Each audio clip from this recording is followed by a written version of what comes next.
Vamos a leer ahí, para irnos introduciendo, los dos primeros versículos de la epístola de Pedro, la primera epístola. Dice: Pedro, apóstol de Jesucristo, a los expatriados de la dispersión en el Ponto, Galacia, Capadocia, Asia y Bitinia, elegidos según la presciencia de Dios, Padre, en santificación del Espíritu, para obedecer y ser rociados con la sangre de Jesucristo.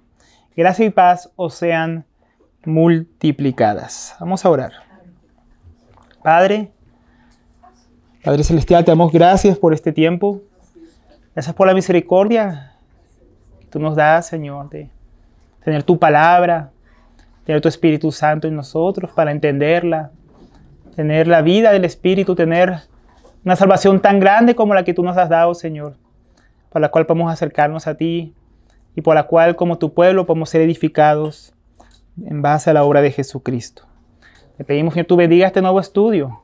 Tú bendiga esta mañana tu palabra para darnos esperanza, esperanza que perdura para siempre. En el nombre de Cristo Jesús, te pedimos tu ayuda. Ayúdanos a comprender, ayúdanos a disponernos, ayuda a que ella tenga el efecto que tú esperas en nosotros, Señor. En el nombre de Cristo Jesús. Amén. Primeramente, mis hermanos, quisiera ir introduciendo la epístola antes de pasar el tema que nos ocupa hoy. Entonces, mis hermanos, para irnos introduciendo, una introducción general, pues, primera de Pedro, pues como ahí mismo dice el saludo, Pedro, apóstol, él es el que escribe la epístola. ¿Quién era Pedro? Recordemos, Pedro era un pescador de Galilea, de la ciudad de Cafarnaum, y sabemos que él era casado, por lo que relatan los evangelios, ¿no? Todos podemos acordarnos de ese episodio, lo que es Marcos capítulo 3, donde el Señor sana a la suegra de Pedro. Entonces Pedro era un hombre casado, no sabemos si tenía hijos. Él fue uno de los primeros discípulos en ser llamado por el Señor Jesucristo cuando era pescador. Y él llegó a ser uno de los 12 apóstoles y uno de los 3 del círculo más cercano o más íntimo del Señor Jesucristo, ¿no? Que era el apóstol Pedro, el apóstol Juan y su hermano también el apóstol Santiago. Ahora Pedro, mis hermanos, si recordamos, él es recordado por muchas cosas en las Escrituras. Una de las más famosas está en Mateo capítulo 16, donde cuando el Señor pregunta: ¿quién decís ustedes que soy yo? Él responde rápidamente y dice: tú eres el Cristo, el Hijo del Dios viviente. Entonces el Señor le dice que de ahora en adelante él se iba a llamar Pedro, ya no más Simón, ¿no? Porque sobre esta revelación que le había recibido, esta revelación que no era de carne, de sangre, ¿no? Que ningún ser humano se la había dado, sino su propio Padre, el Padre Celestial, sobre esta revelación de quién es Jesucristo, él edificaría su iglesia. Sin embargo, mis hermanos, aunque Pedro es recordado por cosas como estas, él no era perfecto. En algunas ocasiones decía cosas equivocadas, imprudentes, como aquella ocasión donde el Señor Jesús les está contando que es necesario que él vaya a Jerusalén y padezca de parte de los principales ancianos y sacerdotes y muera y resucita el tercer día. Entonces Pedro, instigado por Satanás, dice: Señor, tal cosa no te acontezca, ten compasión de ti. Entonces, reprendido por el Señor, y a Satanás también se lo reprende que estaba detrás de esto que había sido el apóstol Pedro. También podemos acordarnos cuando el apóstol Pedro negó al Señor Jesucristo. En el momento donde el Señor Jesucristo estaba siendo juzgado, menospreciado, escupido, golpeado, Pedro lo negó. Ahora, más tarde también sabemos que el Señor Jesucristo lo restauró después de su resurrección. Y que Pedro, a través de esta restauración que hizo el Señor Jesucristo en él, llegó a ser uno de los principales líderes de la iglesia en Jerusalén y prominente entre los apóstoles. Fue él quien predicó el primer sermón evangelístico en Pentecostés, donde se convirtieron 3,000 personas que fueron añadidas a la iglesia. Él predicaba el evangelio en Judea y también fue uno de los primeros en predicar el evangelio a los gentiles, cuando fue a casa de Cornelio. En algún momento después de Hechos 15, donde fue el concilio de Jerusalén, al parecer Pedro abandonó en algún momento después de este concilio, en Hechos 15, abandonó Jerusalén para ir a otros lados, presumiblemente a predicar el evangelio también a los judíos que estaban en la dispersión y a los gentiles en otras regiones. Ahora, nosotros sabemos por la historia eclesiástica, como el libro de Eusebio de Cesarea, y por otros padres apostólicos, que Pedro llegó a servir en este servicio que hizo fuera de Israel, o del territorio del pueblo de Israel, llegó a servir en Roma, en sus últimos años antes de morir y en Roma y sus alrededores. Y eso nos lleva a cuándo fue escrita esta epístola.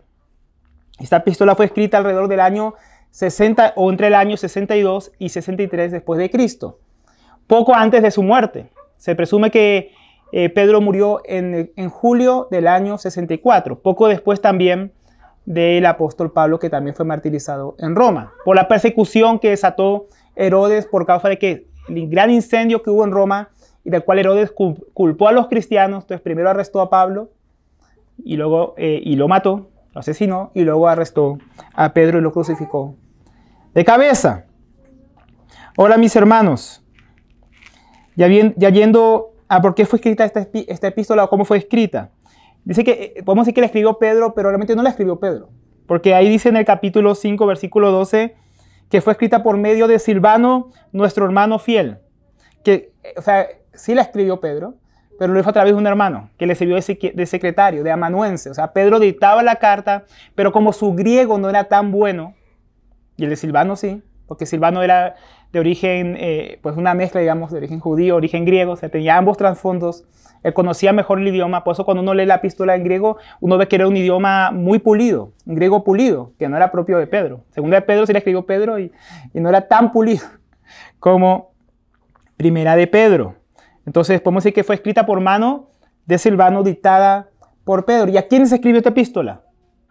Pues eran iglesias, como leímos ahora en la introducción, de varios lugares, de varias regiones, de varias provincias del Imperio Romano, de población mayoritariamente gentil, es decir, no judíos, pero también había algunos judíos. No sabemos cuál era la proporción, pero por varias cosas que vemos que Pedro dice en la epístola, podemos sospechar y entender que la mayoría era de trasfondo gentil y que estaba en medio de dificultades, pruebas, sufrimientos, persecuciones, tribulaciones. Así es como estaba la iglesia. Y eso nos lleva a por qué se escribió la epístola. ¿Por qué Pedro escribió esta epístola a estos hermanos que estaban en estas regiones del Imperio Romano en tales dificultades, en tales tribulaciones? Entonces la epístola gira en torno a varios temas. Podemos decir que uno de los principales temas tiene que ver con la gracia de Dios. La gracia de Dios es mencionada en cada uno de los capítulos. La gracia por la que Dios nos ha salvado, la gracia por la que Dios nos levanta, la gracia por la que Dios nos sostiene en las pruebas. La gracia de Dios que tiene que ser multiplicada en nuestras vidas, como dice ahí en el versículo 2. Otro tema que es altamente mencionado y que vemos que es lo que engloba toda la epístola es la esperanza, que también es mencionada en cada capítulo. La esperanza que tenemos reservada en los cielos, ¿no? En la salvación que hemos recibido. La esperanza en medio de las pruebas, de las dificultades, de la persecución. La esperanza del retorno del Señor Jesucristo, ¿no? La esperanza aparece en cada uno de estos capítulos. Y una esperanza que está ligada a la gloria. Pues fue una esperanza de gloria, que es lo que está esperando la iglesia, esa glorificación, ese glorioso día en que el Señor Jesucristo vendrá y nos redimirá completamente y nos librará de todas las aflicciones presentes que estamos sufriendo. También aborda temas como la identidad del pueblo de Dios. Recordemos que aquí la mayoría eran gentiles. Sin embargo, Pedro en el capítulo 2 va a recordarles que ellos también son pueblo escogido de Dios. Que ellos ahora son una nación santa, un pueblo adquirido por Jesucristo para anunciar sus virtudes. Que ahora son templo de Dios y han sido hechos real sacerdocio. Entonces también él quiere hablarle a estos hermanos que están esparcidos en el mundo cuál es su identidad en Cristo y que por eso tienen esperanza. Y claro, otro de los temas principales tiene que ver, como decíamos, con el sufrimiento que ellos estaban pasando. Desde el capítulo 1 hasta el capítulo 5 se nombran un poco estas persecuciones, sufrimientos, oposiciones que ellos sufrían en medio de los lugares donde estaban viviendo. Ahora, nosotros podemos decir que todo esto que venimos hablando se puede resumir en el versículo 5, el capítulo 5, versículo 12. Pedro resume su propósito. Dice, por conducto de Silvano, nuestro hermano fiel, porque así lo considero, os he escrito brevemente, exhortando, ¿no? Animando y testificando que todo lo que viene hablando, esto que va a hablar a la iglesia, es la verdadera gracia de Dios. Y luego les dice, porque está en imperativo, estad firmes en ella. Entonces Dios inspiró a Pedro a exhortar a las iglesias que estaban experimentando pruebas, dificultades, tribulaciones, sufrimientos y hostilidades de sus vecinos no creyentes para testificarles de la verdadera gracia de Dios, en la cual también estaban ellos, la cual ellos habían experimentado con el fin de que tuvieran esperanza en la gloria futura, tal como dice el verso 10 del capítulo 5. Y después que hayáis sufrido un poco de tiempo, el Dios de toda gracia, ahí está la gracia, que os llamó, ahí está su gloria, a su gloria eterna en Cristo, Él mismo, ahí está la esperanza de lo que va a venir a hacer cuando Él vuelva, os perfeccionará, afirmará, fortalecerá y establecerá. Entonces, esta epístola, mis hermanos, se escribió para dar esperanza. Por eso decimos que es la epístola de la esperanza, para animar a los creyentes a mantenerse firmes en la gracia de Dios en tiempos de sufrimiento y de angustia en este mundo, mientras transitamos como peregrinos a la gloria de Jesucristo. De eso trata la epístola, sí, resumiéndolo. Y nosotros como iglesia, mis hermanos, como hijos de Dios, también necesitamos este tipo de exhortaciones. Necesitamos esperanza, porque también nosotros experimentamos, ¿no?, sufrimientos, pruebas, dificultades, hostilidades, oposiciones, tanto del diablo, también muchas veces también de los hombres. Entonces necesitamos aprender, mis hermanos, por medio de este estudio, a estar firmes en la gracia de Dios, mientras transitamos también nosotros, porque también nosotros, igual que ellos, somos peregrinos, somos extranjeros, como veremos hoy, mis hermanos, en un mundo caído, un mundo lleno de contradicciones, de dificultades. Entonces, estamos atestados en este mundo de razones para desanimarnos, para perder la esperanza, ¿no? Pero ahí vino el Señor con esta palabra, con esta epístola, para darnos esperanza en medio de todo esto. Necesitamos que se nos recuerde que no somos del mundo, que no estamos en nuestra última morada y que nuestra situación presente no es permanente, para que tengamos esperanza en la gloria de Dios, porque estamos en camino a su gloria. Entonces, también esperanza en que Cristo volverá, en que Él reina y que su gracia nos sostiene en esperanza mientras soportamos con paciencia y humildad bajo su poderosa mano las pruebas presentes, aguardando su gloria futura. Por eso, mis hermanos, Señor, bendiga a su iglesia durante este estudio, porque el Señor quiere hablarnos de estas cosas y tratar con nosotros, tratar con nuestro corazón, para que albergue esperanza por su palabra. Así que vamos a irnos introduciendo ahora sí en el tema de hoy, mis hermanos. Ahí volvamos al capítulo 1, versículo 1. Entonces, hoy, mis hermanos, en la enseñanza que vamos a ver hoy, el Señor quiere hablarnos de dos realidades. El Señor quiere hablarnos de dos realidades sobre nosotros como creyentes en este mundo, para comenzar a darnos esperanza. Y digo comenzar porque apenas va a comenzar el Señor aquí en estos versículos a darnos esperanza, ¿no?, de este lado de la vida eterna, de este lado que necesitamos esperanza. Cuando ya estemos al otro lado de la vida eterna, pues ya estaremos en la esperanza que estamos aguardando. Entonces, ¿cuáles son estas dos realidades que vamos a ver hoy? La primera realidad es que no pertenecemos a este mundo. La primera realidad que yo quiero hablarnos hoy es que no pertenecemos a este mundo. La segunda realidad es que somos elegidos de Dios. Somos elegidos de Dios. Esa es la segunda realidad. Estas dos realidades, como decimos, el Señor quiere hablárnoslas hoy, quiere recordárnoslas para darnos esperanza. Las dos realidades nos tienen que llenar de esperanza. Entonces vamos a empezar con la primera realidad. La primera realidad es que no pertenecemos a este mundo. Ahí dice, versículo 1, Pedro, apóstol de Jesucristo, escribe la epístola. ¿Quién la escribe? ¿No? Eso es lo que vamos a ver ahora. El primero que encontramos es esto. ¿A quién escribe Pedro? En el original, la primera palabra que aparece, ¿no?, cuando dice Pedro, apóstol de Jesucristo, la primera palabra que aparece en el original no es a los dispersos, la primera palabra es a los elegidos. Podríamos decirlo de esta manera, así sería la traducción literal. Pedro, apóstol de Jesucristo, a los elegidos, extranjeros de la dispersión en el Ponto, Galacia, Capadocia, Asia y Bitinia. Esa palabra elegidos realmente pertenece en el griego al versículo 1. Pero por razón de explicar el tema en orden, vamos a dejarlo como está en nuestras traducciones normalmente. Entonces podríamos decir, Pedro, apóstol de Jesucristo, escribe a los expatriados de la dispersión del Ponto, Galacia, Capadocia, Asia, Bitinia, elegidos. Entonces lo primero que vemos es que somos extranjeros, porque dice a los expatriados. Esta palabra expatriados significa forastero, extranjero, refugiado, o sea, alguien que está en un lugar del cual no hace parte. Otros diccionarios dice peregrino, extranjero, una persona que viene de un país extranjero y llega a una ciudad o tierra o un país para residir allí temporalmente con los nativos. Como yo no soy colombiano, yo soy extranjero. ¿No? Soy extranjero en Colombia y aquí vivo en medio de los ciudadanos colombianos sirviendo al Señor temporalmente hasta que me muera o hasta que el Señor me lleve a otro lado, ¿no? Según su voluntad. Eso es un extranjero. Ahora, ¿dónde eran extranjeros estos hermanos? Acá dice que eran extranjeros en la dispersión en el Ponto, Galacia, Capadocia, Asia y Bitinia. Ahora, esta segunda palabra que aparece ahí, que califica o distingue a extranjeros, dice extranjeros de la dispersión. En griego dice una palabra que es muy parecida para nosotros en español, diásporas. ¿Te has escuchado la palabra diáspora? Generalmente se suele usar mucho los judíos. Era y hasta la actualidad es una palabra que se usaba y se usa entre judíos para referirse a aquellos judíos, valga la redundancia, que viven fuera de Israel. Entonces los judíos que viven en Alemania, que en Argentina, en Israel dicen los judíos que están en la diáspora. Lo mismo se usaba en el Antiguo Testamento para hablar de los judíos que estaban exiliados en Babilonia, que no habían vuelto, estaban en la diáspora. Y lo mismo en el tiempo de Jesús, los judíos que vivían en otras regiones del imperio o del mundo greco-romano, era conocida como la diáspora judía. Por eso cuando Jesús dice, iré a un lugar que ustedes no conocen, los fariseos murmuraban diciendo, ¿será que verán los judíos de la diáspora?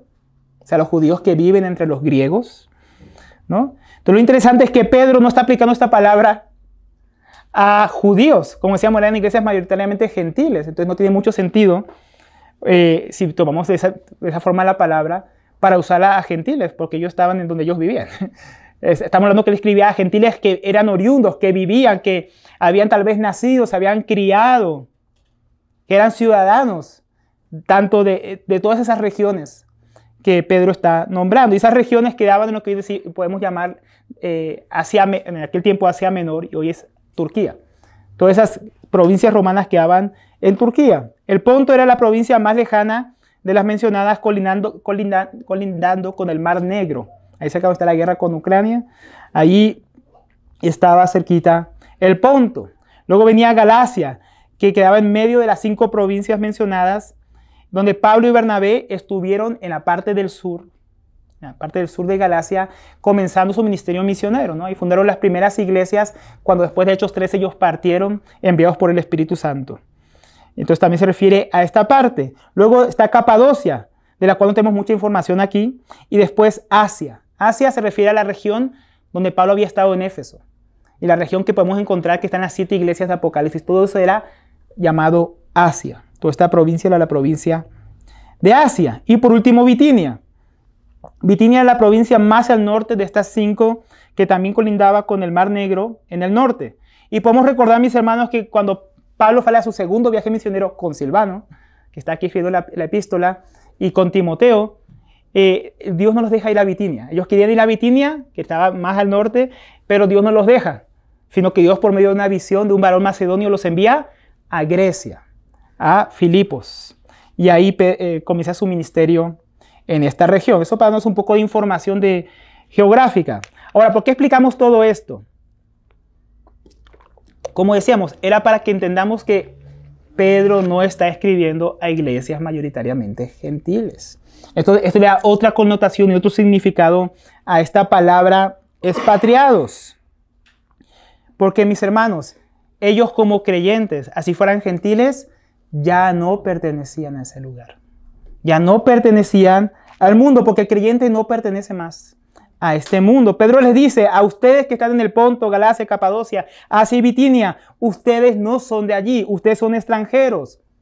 Ustedes no son de acá, ustedes no son de este mundo, ustedes son peregrinos, forasteros. Eso es lo que está diciéndoles Pedro. Y no solo a ellos, a nosotros también, porque nosotros también somos cristianos al igual que ellos, ¿no? Pues miren las palabras del Señor del Evangelio de Juan, ahí si me acompañan al capítulo 17. Ahí en el contexto el Señor está orando, es llamado la oración sacerdotal del Señor, antes de ser entregado y muerto por nosotros. En el versículo 14, Juan 17, 14. Ahí está. El Señor está diciendo, está orando el Padre, ¿no? Él está diciendo al Padre, yo les he dado tu palabra. Y el mundo, miren cómo diferenciándolos de ellos, el mundo los aborreció, los odió. ¿Por qué? Porque no son del mundo. ¿Ven? No son del mundo, no somos del mundo. Como tampoco, me dice el Señor Jesús, tampoco yo soy del mundo. Dice, no ruego que los quites del mundo. ¿Ven? Otra vez viendo la diferencia, que los quites del mundo. Sino que los guardes del mal. ¿El mal qué? El mal que hay en el mundo, hermanos. No son del mundo como mire, vuelvo a decirlo. No son del mundo como tampoco yo soy del mundo. Luego dice, santifícalos. O sea, apártalos. No del mundo, pero en el mundo, apártalos, conságralos en tu verdad. Tu palabra es verdad, ¿no? Y le acaba de decir que Él les había dado su palabra. Entonces, esa palabra que Jesús les había dado, que esa es la palabra de Dios, que es la palabra de verdad, era la palabra que los iba a consagrar, apartar del mundo. Cuando tú me enviaste al mundo, porque Jesús vino al mundo, así también yo los envío al mundo, ¿no? Como tú me enviaste al mundo, Padre, yo también los envío al mundo. Por eso estamos en el mundo, hermanos, porque también Dios nos ha enviado a nosotros al mundo como extranjeros, como peregrinos, como embajadores de otro lugar, que no es el nuestro sino de otro lugar al cual sí pertenecemos. Y por ellos yo me santifico, yo me aparto, yo me consagro. Se apartó como ese cordero que había que apartar para el sacrificio. Se apartó a sí mismo para que también ellos sean apartados, sean santificados en la verdad. Todavía está muy claro, el Señor Jesús lo está diciendo. Nosotros no pertenecemos a este mundo, somos extranjeros. En 1 Pedro 2:11 dice, amados, os ruego como a extranjeros que eran, no como si fueran extranjeros, sino como a extranjeros que son, y peregrinos. Entonces él refuerza esa idea más adelante. También en el versículo 2, ahí en el capítulo 2 dice, mantened entre los gentiles. Mira, eran gentiles entre los gentiles, pero eran gentiles ¿qué? Creyentes.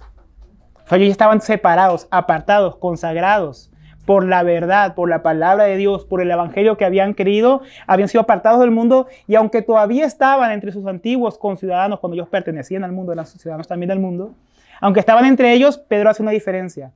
Ustedes fueron extranjeros y peregrinos que están entre los gentiles. Nosotros no somos extranjeros y peregrinos que estamos entre los colombianos. Usted tiene una nacionalidad colombiana, usted está entre los colombianos, pero solamente de manera temporal. Usted no pertenece realmente a Colombia, porque Cristo lo apartó para él y para su reino. Está temporalmente en Colombia, es temporalmente ciudadano en Colombia. Tiene doble ciudadanía, pero su ciudadanía principal es la de los cielos. Por eso mantened entre los gentiles una conducta irreprochable. Todo el pueblo de Dios, mis hermanos, los creyentes, nosotros, los que hemos creído, somos extranjeros de este mundo, no pertenecemos aquí. Estamos de paso, somos peregrinos, estamos en medio del mundo. Y cuando hablamos en medio del mundo, no nos referimos en medio de una zona geográfica, nos referimos en medio de un sistema caído que no es el reino de Dios, ¿no? Al cual no pertenecemos. Estamos en medio de un pueblo que no es el nuestro. Aquí sí estamos en medio del pueblo de Dios. Allá afuera somos el pueblo de Dios en medio de un pueblo que no es el nuestro realmente. Entonces, ¿a dónde pertenecemos realmente? ¿No? Somos ciudadanos del reino de Dios. Filipenses 3:20 dice, mas nuestra ciudadanía está en los cielos, de donde también esperamos al Salvador, al Señor Jesucristo. O sea, la ciudadanía del creyente, mis hermanos, no está circunscrita a este mundo. No está circunscrita al lugar en que nosotros nacimos geográficamente. Muchos me dicen, Alberto, tú eres de Argentina, pues en Argentina, aunque yo pues solo estuve ahí hasta los 4 años. Siempre digo que soy de Israel porque es donde pues realmente viví y también tengo ciudadanía allá. Pero realmente, mis hermanos, lo que nos muestra aquí es que nuestra ciudadanía no tiene que ver con dónde nacimos, sino a quién pertenecemos. Y a dónde pertenecemos, que es a los cielos. Y donde tenemos un rey al cual estamos esperando, que es nuestro Señor Jesucristo. Efesios 2:19 dice también, así pues, ya no sois, o sea, aquí somos extraños y extranjeros, pero en cuanto a Dios y su reino dice, ya no sois extraños ni extranjeros. En cuanto al reino de Dios, ya antes éramos extraños y extranjeros, en cuanto al reino de Dios. Ahora ya no somos extraños ni extranjeros, sino que sois conciudadanos de los santos. Y agrega algo más, que tampoco ya somos de nuestra familia. Dice, y sois de la familia de Dios. Una nueva ciudadanía, una nueva familia. la familia de Dios. Es ahí donde pertenecemos. Ya no pertenecemos a la familia, que ya no nos distingue a nosotros ni el lugar en que nacimos ni la familia en que nacimos.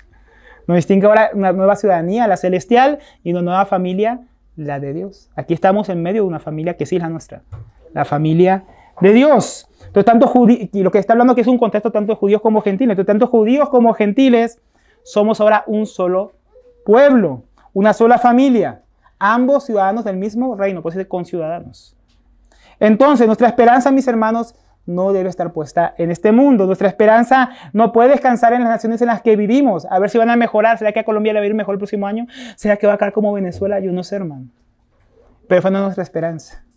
Ni en eso está nuestra esperanza, ¿no? Nuestra esperanza no está en el sistema político de turno, ni en el presidente que esté ahora ahí en la Cafa de Nariño, ni siquiera está nuestra esperanza en que las leyes puedan mejorar si tenemos muchos cristianos metidos en el gobierno y en la legislatura. Esa no es nuestra esperanza. Para muchos cristianos parece que fuera la esperanza. Cambio de gobierno, entonces vienen las elecciones y hay mucha esperanza porque hay un candidato cristiano y no sé qué. Esa no es nuestra esperanza, porque nosotros no tenemos la esperanza en este mundo porque no somos de este mundo, porque no pertenecemos aquí, mis hermanos. Y eso tiene que comenzar a darnos esperanza, pero esperanza en lo verdadero. Estamos aquí de paso. Tenemos esperanza porque como somos extranjeros sabemos que aquí no es nuestro fin. Como sabemos que somos peregrinos, sabemos que lo que estamos pasando aquí es temporal, que no nos vamos a quedar en esta situación para siempre. Que no vamos a quedar en medio de las dificultades que estamos pasando, las tribulaciones que atravesamos. La situación actual no es el final. La situación actual es pasajera. Porque nosotros estamos de paso de este mundo hacia la gloria venidera, mis hermanos. Y eso tiene que darnos esperanza. Nuestro tiempo aquí ya está acabando, hermanos. Por eso Pedro va a decir el tiempo que resta. El tiempo que resta, mis hermanos. El reino de Dios, el reino del Hijo de Dios, pronto va a ser manifestado. La Biblia dice que los hijos de Dios y la creación entera aún gime esperando esa manifestación gloriosa de los hijos de Dios. Ese es nuestro gemir, esa es nuestra esperanza. Eso es lo que estamos apuntando, hermanos. Eso debe darnos esperanza. Aquí somos extranjeros y por lo tanto experimentamos, por eso es que pasamos dificultad, hermanos. ¿Por qué se cree que no es tan difícil esta vida? Como cristiano, ¿no? Uno se convierte y la familia se levanta contra uno, los compañeros de trabajo, si estudiamos en la universidad. Cosas nos pasan, el diablo se opone, empezamos a empezar todo tipo de problemas. ¿Por qué? Porque no pertenecemos aquí. Y donde no pertenecemos pasa que no somos bienvenidos. Jesús lo dijo. A mí, yo no fui de este mundo y me aborrecieron. A ellos también los aborrece. O sea, no los quieren. No nos quieren porque no pertenecemos aquí. Y nuestra forma de vida, nuestra fe, hace que el mundo al cual no pertenecemos nos rechace. Y nos quiera como escupir. Por eso Jesús dice, yo fui la sal de la tierra. Ustedes son la sal de la tierra. Dice, ustedes son el caramelo. Como algo que el mundo quisiera, ¿no?, chupar y recibir. No, son la sal. Ustedes le echan sal en la lengua y ¿qué hace? ¡Puf! Escupe. ¿No? Pasa saliva, toma algo. No quiere eso usted. El mundo no quiere, hermano, la sal. Y tampoco quiere la luz. Entonces el mundo nos trata con hostilidad. Pero tenemos esperanza porque no nos vamos a quedar para siempre aquí. Porque somos de Él. Ese es el primer punto. La primera realidad que nos debe dar esperanza esta mañana, hermanos, es que nosotros no somos aquí, estamos de paso, somos peregrinos. Hemos camino a la gloria. Lo segundo, la segunda realidad es que somos escogidos o elegidos de Dios. Ahí en el versículo 2. Los elegidos, ¿no? Escribe a los elegidos. Según el previo conocimiento de Dios Padre, por medio de la santificación del Espíritu, para obediencia y rociamiento con la sangre de Jesucristo. Gracia y paz les sean multiplicadas. Entonces, lo primero que vemos de esta realidad de que somos elegidos es que somos elegidos en Cristo según la presencia de Dios Padre. ¿Qué significa esto? Esta palabra elegido a veces causa muchas polémicas. Somos elegidos, no somos elegidos, ¿cómo es la elección? Que no sé qué. No vamos a entrar en esa polémica, vamos a explicar qué significa según el pasaje y otros pasajes que lo hablan. Un pasaje que nos amplía este asunto, porque si vamos al diccionario, elegido es escogido, seleccionado, ¿no? La palabra en griego es parecida a seleccionar en español. En Efesios 1:4 se nos habla un poquito más acerca de la elección. Dice, según nos escogió. Ahí Efesios 1:4. Esa palabra escogió es la misma palabra eligió, que tenemos aquí, que usa Pedro. La misma palabra en griego. Dice, según nos escogió o nos eligió en Él, es Jesucristo, pues dice, bendito el Padre de nuestro Señor Jesucristo. Estoy hablando hoy de Cristo, que nos bendijo con toda bendición en los lugares celestiales en Cristo, ¿no? Y luego dice aquí, según nos escogió en Él, en Cristo. Nos bendijo en Cristo y nos escogió en Cristo. Antes de la fundación del mundo, para que fuésemos santos y sin mancha delante de Él, en amor. Entonces, los cristianos, como dice Pedro y como dice aquí el apóstol Pablo, los cristianos somos elegidos, escogidos, seleccionados de Dios. Pero aquí viene la parte importante, esa frase preposicional. En Cristo. En Cristo según, y la podemos agregar lo que dice Pedro, en Cristo según el previo conocimiento de Dios Padre o su conocimiento anticipado, lo que llamamos la presciencia de Dios. Ahora suena complicado, pero no lo es tanto como parece. Lo que aquí dice es que Dios nos escogió antes de la fundación del mundo en Cristo, o en Cristo antes de la fundación del mundo. O sea que la elección de Dios es escogernos fue ayer, pero ayer en la eternidad, ¿no? Antes de la fundación del mundo es una frase hebrea que significa simplemente en la eternidad. Jesús también la usó ahí cuando estaba orando el Señor, que le restaurara, ahí en el mismo Juan 17, la misma gloria que tenía antes de la fundación del mundo. Otra vez una frase hebrea que significa en la eternidad. Jesús ya tenía la gloria de Dios en la eternidad porque Él es Dios con el Padre eternamente. Y aquí lo mismo. Antes de la fundación del mundo es que eternamente, en la eternidad, Dios ya nos había escogido, antes del tiempo presente que nosotros hoy vivimos, pero es conforme a su previo conocimiento. Aquí la clave para entender la elección y lo que ella significa, como decíamos, es esa frase, en Cristo. En Cristo. No dicen como dicen muchos calvinistas, en soberanía. No, eso no dice la Biblia.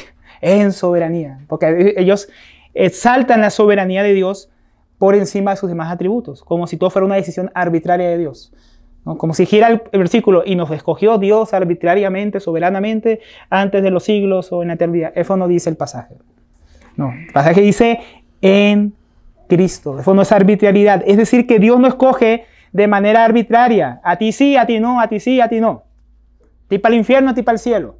No, eso no dice la Biblia. El énfasis en la Biblia en cuanto a la elección no está en un atributo de Dios, ¿no? La soberanía es un atributo de Dios.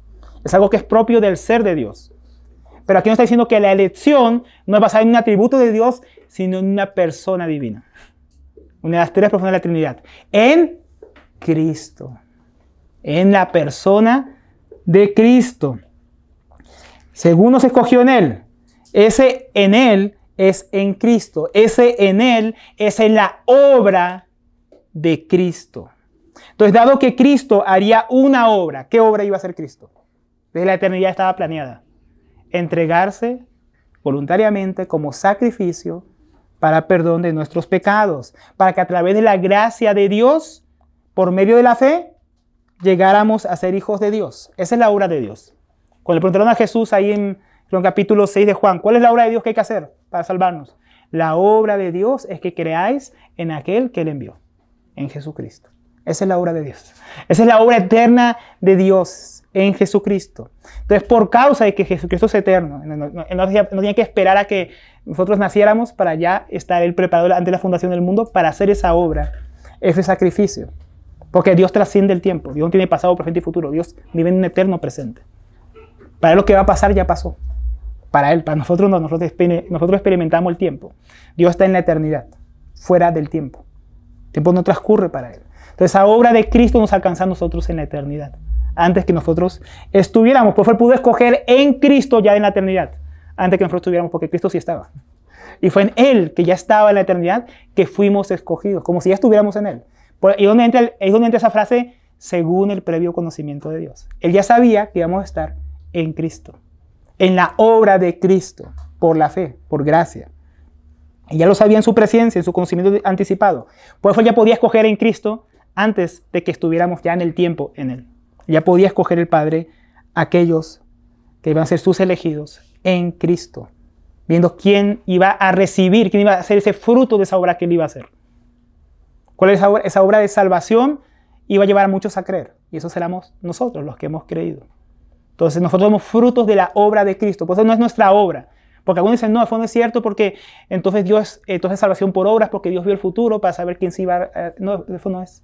Porque la fe no es contada como obra. Entonces Dios, basado en la obra de Cristo, en la persona del Hijo de Dios, nos escogió, nos apartó.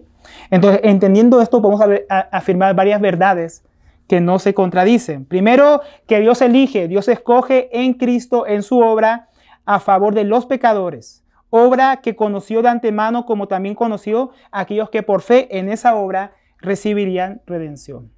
Esa es la primera verdad que podemos afirmar.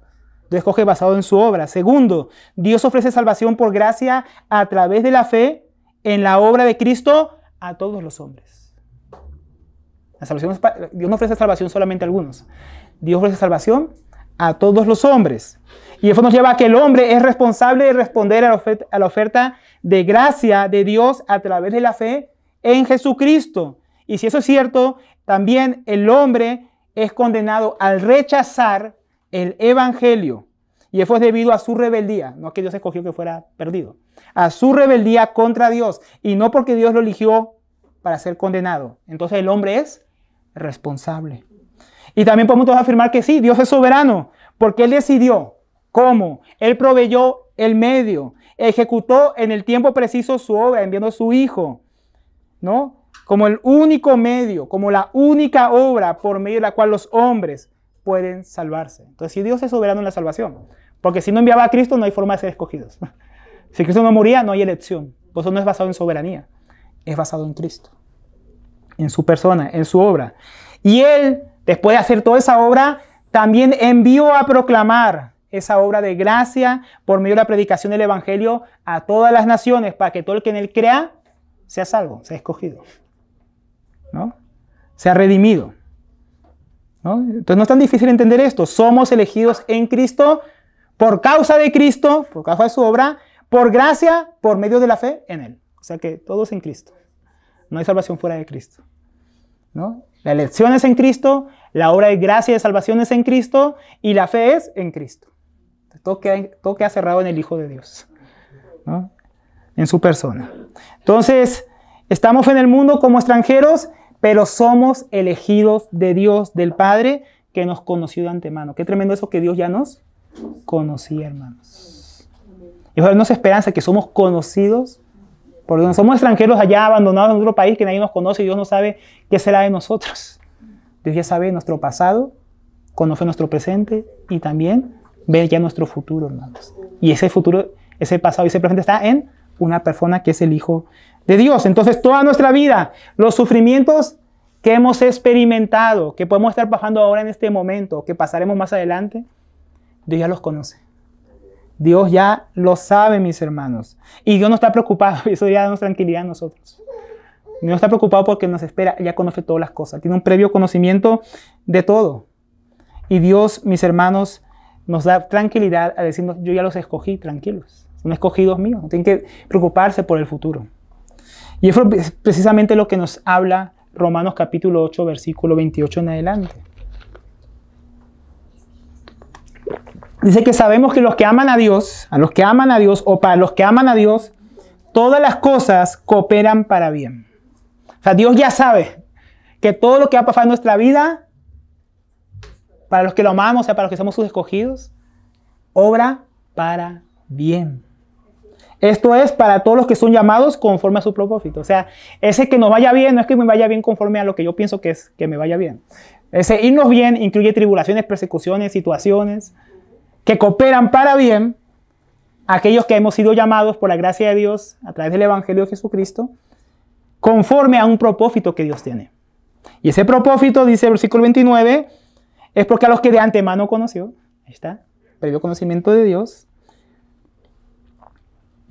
a los que de antemano conoció, también les dio un destino. O sea, hermanos, que Dios no solamente conoce que estamos ahora, que íbamos a estar en Cristo, que vamos a creer, que vamos a ser parte de esa obra de salvación de Cristo, sino que ya conoce y nos preparó un destino anticipado que Él también conoce. Esa es la predestinación, que no es lo mismo que elección, que algunos lo mezclan. Está ligado, fuimos elegidos para un destino en Cristo. ¿Y cuál es ese destino? El ser hechos conforme a la imagen de su Hijo. Es el destino del creyente. O sea, hoy podemos estar mal. Hoy podemos estar pasando dificultades. Hoy podemos estar sufriendo en este mundo. Pero como somos peregrinos, ¿no? No somos parte de este mundo, estamos en un camino a un destino. Ese destino es que Cristo va a ser formado en nosotros, a pesar de todo, hermanos. Por eso todos aquí los versículos son en tiempo pasado, los verbos, si usted se da cuenta. Porque el antemano conoció, pasado, predestinó, pasado. O sea, Dios lo da por hecho. O sea, Dios da por hecho que todo el que está aquí sentado y que es creyente, va a terminar con la imagen de Cristo completamente formada en él. ¿Qué seguridad debería darnos eso? ¿Qué esperanza debería darnos eso? Para que Él sea el primogénito entre muchos hermanos. A los que predestinó, otra vez tiempo pasado, también llamó, tiempo pasado. Y a los que llamó, a esos también justificó, tiempo pasado. O sea, Dios ya da por seguro, todos los que Él conoció en Cristo serán justificados. Y a los que justificó, a esos también glorificó. ¿Ya estamos glorificados? ¿No? Y lo dice en tiempo pasado. ¿Qué está diciendo? Esto es seguro. Nada de lo que vivas, nada de lo que sufras, nada de lo que experimentes va a poder borrar la realidad de que como escogido de Dios tienes un destino y ese destino acaba en la gloria. Amén. Y hasta la gloria no hay nada que vaya a frenar ese destino, hermanos. Que Dios nos ha dado en su Hijo. Nada que pueda impedirlo. Y eso te queda esperanza en medio de todo lo que nosotros podemos padecer en este mundo. Entonces, ¿qué diremos?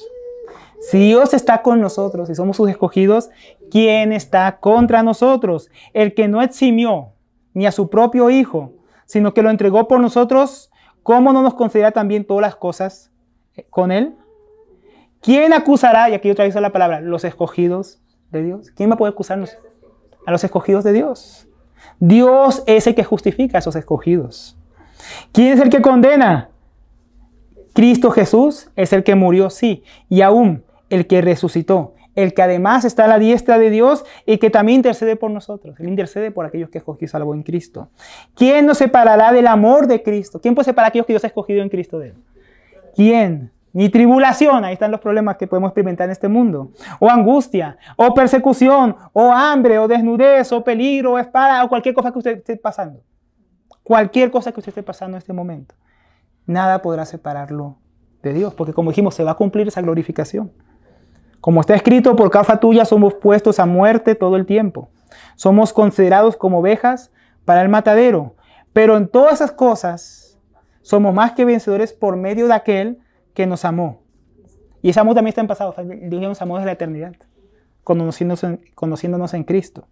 Porque estoy convencido, y también usted y yo deberíamos estar convencidos, y tener esta esperanza, que ni la muerte, ni la vida, o sea, nada lo que pueda ocurrir entre la muerte y la vida, ¿no? Ni ángeles, podemos incluir al diablo, ni principados y sus demonios, ni lo presente, ni lo porvenir, ni los poderes, ni lo alto, ni lo profundo, ni ninguna otra cosa creada nos podrá separar del amor de Dios que es en Cristo Jesús, Señor nuestro. Eso tiene que darnos esperanza, hermanos. Por eso es que ser elegidos nos da esperanza. Porque esto es parte de lo que significa ser elegidos de Dios, y no como otros hacen ver otras cosas que no es lo que está en la Biblia. Esto es ser elegidos de Dios. Ahora, siendo escogidos, somos apartados por la obra o mediante el Espíritu Santo. Porque dice, versículo 2, elegidos según el previo conocimiento de Dios Padre. Ahí aparece el Padre, la primera persona de la Trinidad. Pero luego aparece la tercera, ¿no? Por medio, porque así podría traducirse esa preposición que traducen en santificación, se puede también traducir por medio o en el medio de la santificación del Espíritu. Entonces Dios el Padre, según su previo conocimiento, escogió en Cristo, en su obra. Y ahora nos habla por qué medio hizo efectivo ya en el tiempo y el espacio nuestro esa elección que Él hizo en la eternidad, en Cristo. Dice que es por medio de la santificación o por medio de la obra santificadora del Espíritu. ¿Se acuerdan que Jesús dijo, Padre, santifícalos? El Espíritu Santo vino a santificarnos, a aplicar esa palabra de Dios a nuestra vida, a comunicarnos la salvación, a comunicarnos esa elección de Dios. Entonces, esto nos muestra cómo está involucrado aquí también el Espíritu Santo en la salvación, esta tercera persona de la Trinidad. Sin la obra del Espíritu Santo, ningún hombre puede ser salvo. Y tampoco podría llegar a ser escogido de manera efectiva, ¿no? Como dice Juan 14, el Espíritu Santo es el que convence de pecado, justicia y juicio. Siendo convencidos los pecadores, no van a poder aceptar la obra de Cristo y ser incluidos en Él. Cuando el Evangelio es predicado, es el Espíritu Santo el que imparte fe a los creyentes. La fe es un don de Dios. Ahora, el don de Dios viene por medio de la predicación del Evangelio, porque la fe viene por el oír, y el oír la palabra de Cristo, que en ese contexto es el Evangelio. Pero el que está comunicando esa fe, que viene por el oír, eso no es automático, escucho la Biblia automáticamente como si letras tuvieran poderes en sí mismos. No, es el Espíritu Santo que está convenciéndonos acerca del Evangelio que estamos escuchando para ser apartados para Dios, para confiar en Dios. Entonces él aplica la palabra a los oyentes y ilumina sus mentes para que puedan comprender la obra de Cristo y creer. Sin la obra del Espíritu Santo, mediadora, no podríamos comprender la obra de la cruz, porque el ser humano está en tinieblas. Pero viene el Espíritu Santo y ilumina nuestro entendimiento para que podamos comprender la obra de Cristo y, como dice 2 Corintios 4, Cristo resplandezca en nuestros corazones. El Evangelio de Cristo resplandezca y podamos comprender esa obra de Dios. Y entonces él aparta de este mundo al creyente por medio del nuevo nacimiento, porque regenerando al que cree, dándole un nuevo corazón, como dijo el Señor a Nicodemo en Juan 3:5. En verdad te digo que el que no nace de agua, que eso habla de la palabra, pero luego dice, y del Espíritu Santo, no puede entrar en el reino de Dios. Entonces el Espíritu Santo es el que nos comunica la salvación. Es el que nos comunica el nuevo nacimiento. Es el que regenera el corazón del que recibe a Cristo por fe. Entonces él comunica al creyente la obra de Cristo, apartándolo en una nueva vida para Dios y su reino. Por eso que somos extranjeros. Porque Él nos apartó y nos convirtió en extranjeros. Fue mediante esa obra santificadora, apartadora, si se podría traducir. Esa obra que nos aparta, que hace el Espíritu Santo en el que cree. Lo explica también el apóstol Pablo en 2 a los Tesalonicenses, capítulo 2, versículo 13. Dice, pero nosotros siempre tenemos que dar gracias a Dios por vosotros, hermanos amados por el Señor. Porque Dios, y ahí es otra esa palabra, os ha escogido desde el principio, tras la eternidad, para salvación. Y acá se usa esa preposición, mediante la santificación por o del Espíritu y la fe en la verdad.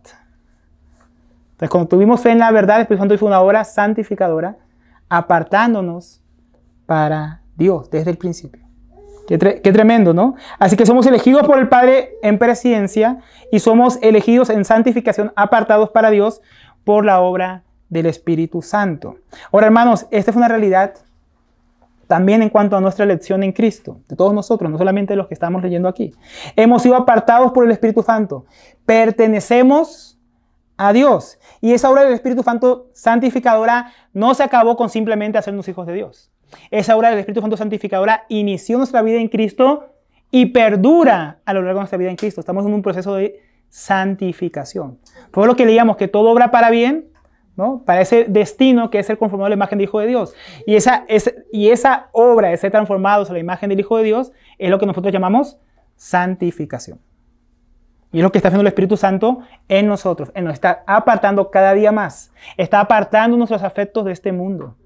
Está apartando nuestro corazón de la vana manera de vivir que teníamos antes. Está apartándonos cada día más del pecado con el que todavía batallamos y luchamos. Él está apartando, mis hermanos, nuestras vidas para el servicio a Cristo. Es el Espíritu Santo que está hablando en todos nosotros, apartándonos cada día más de lo que éramos para ser lo que debemos ser, como Cristo. Entonces, eso nos debe dar esperanza, porque la tercera persona de la Trinidad está operando la santificación de Dios en nosotros. Entonces, nuestra situación, como decíamos antes, actual, es donde a veces me desanimo por el pecado. Me desanimo porque miro la Escritura y no soy como debería ser. Me desanimo porque veo a otros hermanos que van más adelante y yo digo, estoy tan atrás. Me falta tanto todavía para ser como ellos, me falta tanto para crecer, de conocimiento, de esto, aún me falta tanto. A todos nos falta. Nadie ha llegado todavía. Esa obra está en proceso en nosotros. Pero saber que esa obra está siendo en este momento todavía siendo realizada por el Espíritu Santo, que es Dios, en nosotros tiene que darnos esperanza de que no nos vamos a quedar así como estamos. Amén.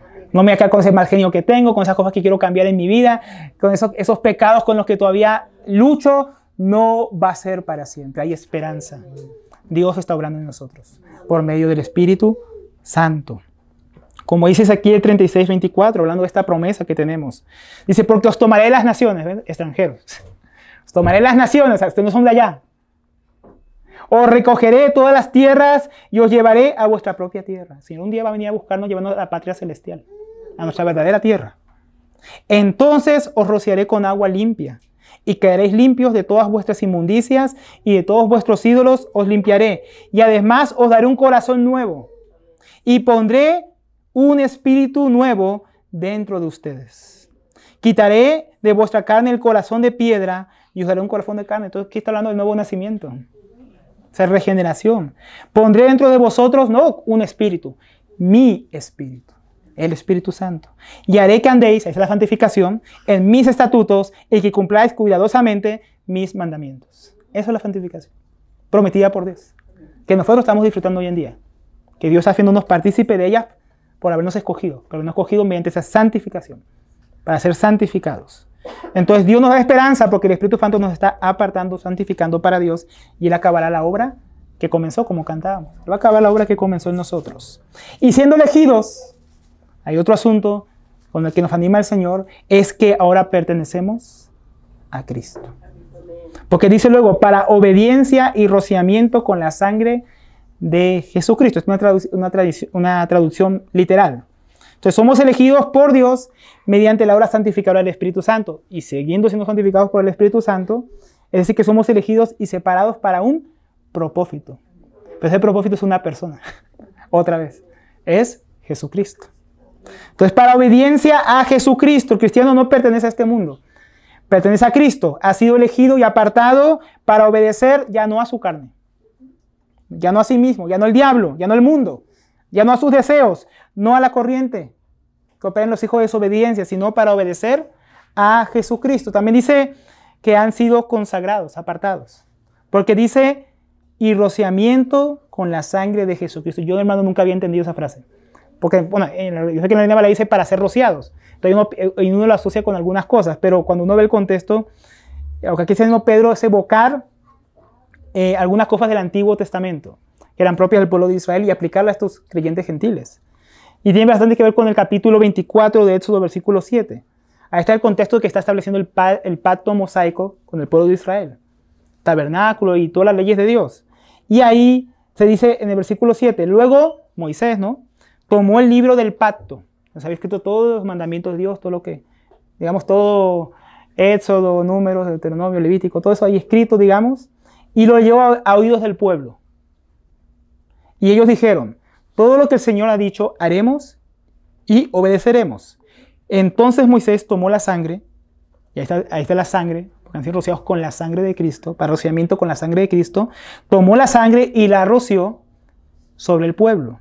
Y dijo, he aquí la sangre del pacto que el Señor ha hecho con vosotros según todas estas palabras. Entonces, por eso podemos decir que el sentido de ser rociados y para obedecer, ¿no?, con la sangre de Cristo, es el sentido de ser elegidos para ser de Él, siendo limpiados y redimidos para pertenecerle a Él con base en su sacrificio. Porque ellos pasaron a ser, ahí es cuando ellos oficialmente pasaron a ser pueblo de Dios en el Antiguo Testamento. Ahí se hizo el pacto para que fueran pueblo de Dios. A nosotros también estamos en un pacto, el nuevo pacto que leíamos ahora ya en Ezequiel.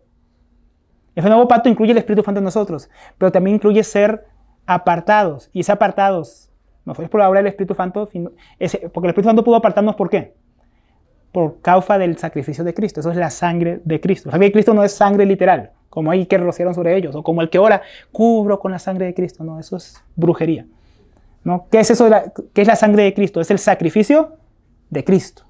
Eso es lo que apunta. Cada vez que usted encuentre sangre de Cristo en la Biblia, usted va a encontrar sacrificio, expiación, redención, porque hablas de eso. De la sangre de Cristo. Entonces, por la sangre de Cristo fuimos redimidos, fuimos comprados, como dice 1 de Pedro, ahí más adelante creo que es el 2:18. Dice, sabiendo que fuisteis redimidos de vuestra mala manera de vivir, heredada de vuestros padres, ¿no? Porque sus padres no eran judíos, eran gentiles. Pues hay una vana manera de vivir. Con cosas, pero no fueron redimidos, o sea, comprados, rescatados, de esa mala manera de vivir, con cosas perecederas como el oro o plata.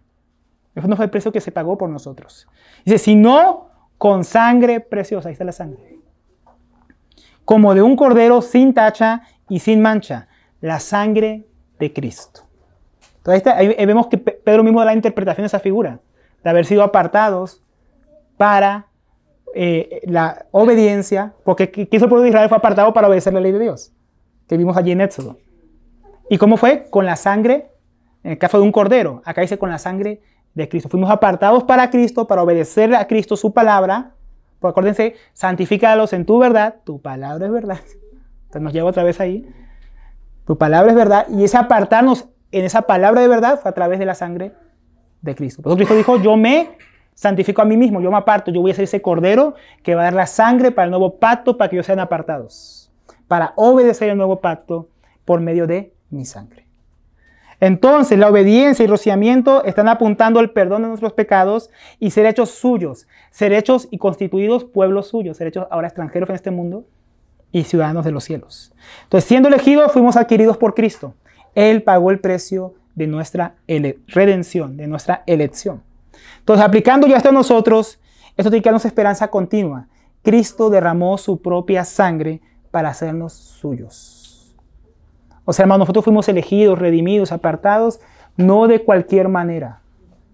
Fue por un alto precio. Y es por eso que todos esos verbos que vimos allá en pasado, en Romanos, como que Pablo da por hecho, esto es una realidad ya. Esto no puede ser alterado. ¿Por qué? Porque no fue cualquier precio como si podía ser menospreciado. Ah, yo pequé, perdí la salvación. Ah, yo hice esto, Dios ya no me ama. No.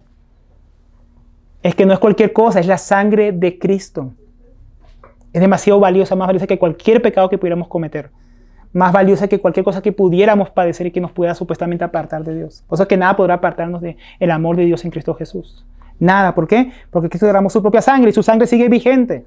Si hoy yo peco, si hoy yo estoy apartado de Dios, estoy lejos de Dios, tengo esperanza porque 1 Juan 1:9 dice, si confesamos nuestros pecados, si nos hemos arrepentido, confesamos, reconocemos, acudimos a Dios, eso es confesar, ir a Dios, Él es fiel y justo para perdonarnos de los pecados y para limpiarnos de toda maldad. Su sangre sigue vigente.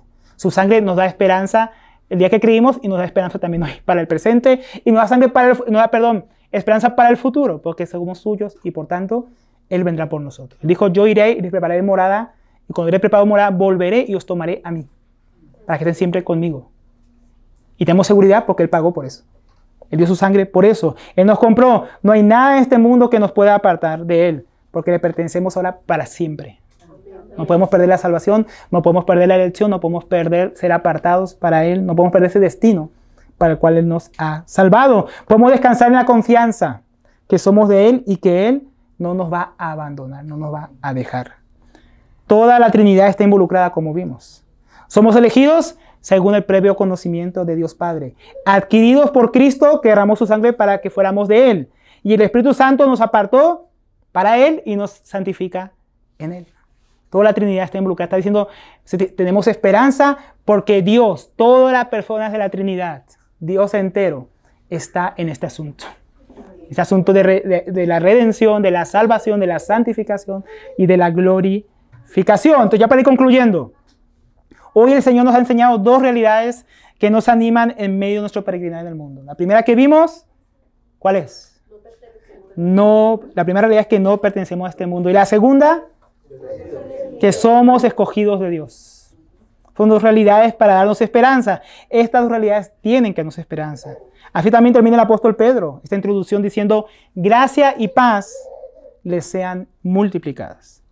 Pero le está diciendo, ustedes no son de este mundo. Ustedes son elegidos, conocidos por el Padre, santificados por el Espíritu Santo, comprados por la sangre preciosa del Hijo de Dios. Por tanto, mi oración, mi deseo para ustedes es que la gracia de Dios en estas realidades, esas dos realidades que ustedes no son de este mundo, sino que son del cielo, y que son escogidos de Dios, en estas dos realidades, esta gracia que han recibido sea multiplicada, acrecentada, abunde de parte de Dios para ustedes. Es lo que está diciendo aquí el apóstol Pedro. Ustedes ya tienen esto. Ustedes ya tienen la gracia de Dios. Ustedes ya han sido apartados de este mundo. Ustedes ya han sido escogidos por Dios. Por lo tanto, ustedes no necesitan otra cosa fuera de Cristo. Lo que ustedes necesitan es que eso que ya recibieron, que es por gracia, abunde más. Ustedes ya recibieron reconciliación. Ustedes ya recibieron la gracia de Dios en Jesucristo. Lo que necesitan es abundar más en ello. Eso es lo que nos da más esperanza. La esperanza no está en otra cosa que esté por allá afuera, hermanos. La esperanza se encuentra en lo que ya hemos recibido. En la persona de Jesucristo.